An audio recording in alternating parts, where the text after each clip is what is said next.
Hello दोस्तों, कैसे हैं आप। आज की कहानी का नाम है बेहाल। मेरा नाम सोनम है।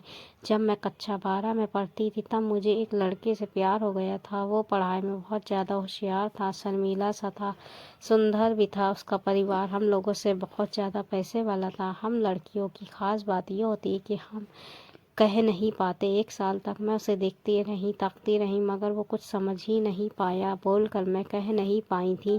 आंखों की भाषा उसे पढ़नी नहीं आती थी। बोर्ड की क्लास होने के कारण पढ़ना भी ज़रूरी था, इसलिए बात आगे बढ़ी ही नहीं और पूरा साल निकल गया। 12वीं पास करने के बाद वो दूसरे शहर में पढ़ने के लिए चला गया। दूर होने के साल भर तक उसकी याद आती रही, सपने आते रहे। फिर धीरे धीरे मैं उसे भूल गई। जब मैं स्नातक के फाइनल ईयर में थी तब फिर से एक लड़के से प्यार हो गया। वो लड़का पढ़ाई में तो समान था, मगर जिम जाता था।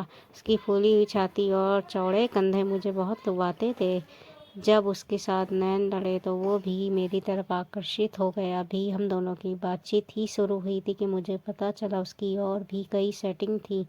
ये जानते ही मैंने अपने कदम पीछे कर लिए और उससे दूरी बना ली, क्योंकि बटा हुआ प्यार इस दिल को कबूल ही नहीं था। फिर मेरी कॉलेज पूरी हो गई। अब प्यार व्यार के लिए वक्त ही नहीं था। पहले अपने पैरों पर खड़ा होना था, फिर आगे के बारे में सोचना था। इसलिए मैं सरकारी जॉब के लिए मेहनत करने लगी। 4 साल की अथक मेहनत के बाद मेरी जॉब लग गई।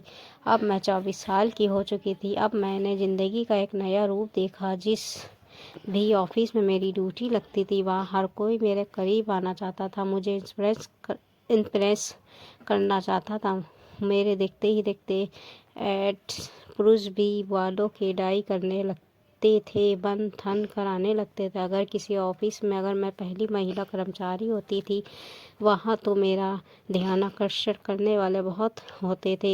ये कड़वा सत्य कि अगर 10-15 पुरुष कर्मचारियों के बीच एक जवान और सुंदर महिला कर्मचारी को लगा दिया जाता है तो वहाँ के पुरुषों की कायाकल्प हो जाती है। वो ढंग से तैयार होकर आने लगते हैं, वज़न कम करने लगते हैं, औरतों की तरह पाउडर क्रीम लगाने लगते हैं। मैंने बहुत बार ये महसूस किया कि बहुत से पुरुषों को पत्नी के अलावा एक गर्लफ्रेंड भी चाहिए होती है। मेरी ज़िंदगी में बहुत से ऐसे शादीशुदा लोगों ने मेरे करीब आने की कोशिश की है, मगर मैं सब कुछ समझते हुए भी अनदेखा कर देती थी। नौकरी जो लग जाने के बाद बहुत से रिश्ते आए, मगर मन को भा जाए ऐसा कोई नहीं दिखा। तलाश जारी थी। घर वाले चाहते थे मैं किसी ऐसे व्यक्ति से शादी करूं जो नौकरी लगा हुआ और उसकी अच्छी सहेली हो, मगर दिल को किसी ऐसे की तलाश थी जो बिल्कुल मेरे जैसा हो। नौकरी लग जाने के बाद 2 साल गुजर गए, मगर तलाश थी जो ख़त्म ही नहीं हुई। अंत में घर वालों ने ज़बरदस्ती एक सरकारी मुलाजिम से मेरी शादी करवा दी। वो देखने में ठीक ठाक था, अच्छा कमाता था, लोगों से सुन रखा था कि शादी के बाद भी प्यार हो जाता है, इसलिए मैंने भी खुद को ज़िंदगी के हवाले कर दिया। मगर कई साल गुजर गए, 2 बच्चे भी हो गए, मगर प्यार नहीं हुआ। वो था ही ऐसा, तनख्वाह आते ही तुरंत घटक लेता था। फिर जब मांगती थी तब बड़ी मुश्किल से निकाल कर देता था। मैं कब ड्यूटी पर जाती हूँ, कब वापस आती हूँ, उसे मेरी कोई परवाह नहीं थी। उसे सिर्फ मेरी सैलरी की परवाह थी। उसे पैसे इकट्ठा करने और प्रॉपर्टी खरीदने की बीमारी थी। ना सेहत का ख्याल रखता था ना परिवार का। जल्द ही वो 120 किलो का हो गया। जब वो शारीरिक रूप से खारिज हो गया तो 40 की उम्र में 60 का नज़र आता था। थोड़ा सा चलता था तो हाँफने लगता था। जब 2020 में महामारी का आगमन हुआ तब उसे होश आया कि पैसे से ज़्यादा सेहत ज़रूरी है, मगर तब तक बहुत देर हो चुकी थी। अप्रैल 2021 की लहर में उसने महामारी के आगे घुटने टेक दिए और चल बसा।